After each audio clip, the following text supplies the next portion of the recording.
Hi, Amy Chess here. I just wanted to tell you a little bit about taxes. I know it's a question that I get all the time. As a paper chef, we are independent contractors. So basically what that means is we get our whole commission check and we have to pay our taxes later. So we get, the whole kit and caboodle. So what happens is we get to write off some things that takes that commission check and deducts all kinds of expenses off of it to get a bottom line, and that's what we pay our tax on. So let me just tell you some of the things that we get to write off as paper chefs. So what I like to do is get myself a little accordion file folder and just keep my taxes and keep all my receipts. As soon as I come in from the car, I throw them into the right spot.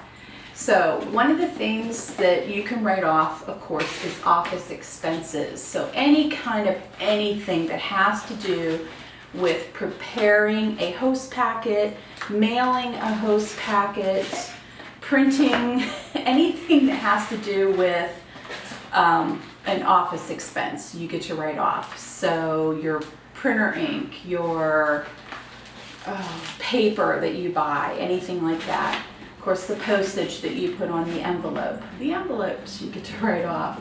We also you can write off a portion of your cell phone because you're doing your work on your cell phone now, which is a nice little thing. We also get to write off a portion of the internet because we do our business on the internet.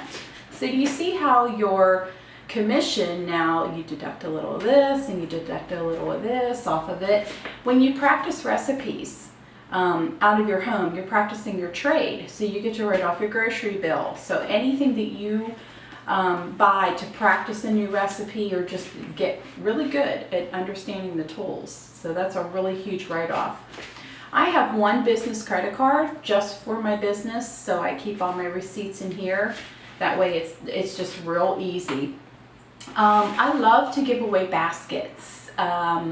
Products for baskets. I don't make the baskets anymore. I let you do that as the host or the consultant or the customers. But I donate products, and the products go for Chinese auctions and things like that. So I get to write off all those products that I donate for the baskets. Also meals, so if you take someone out for lunch or you are driving to a show and you need to get your dinner on the way there, you get to write off your meals.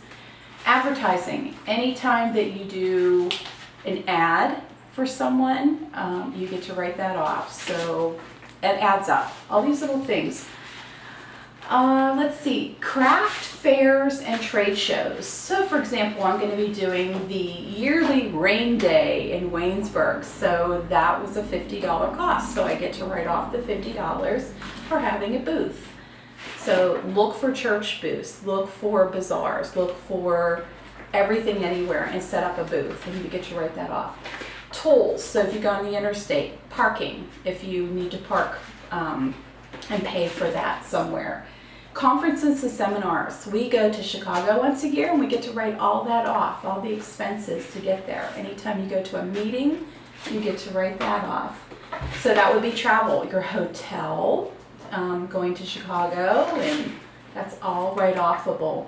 Dues and subscriptions. Let's say you wanted to get cooking magazines so that you can get tips and be smarter.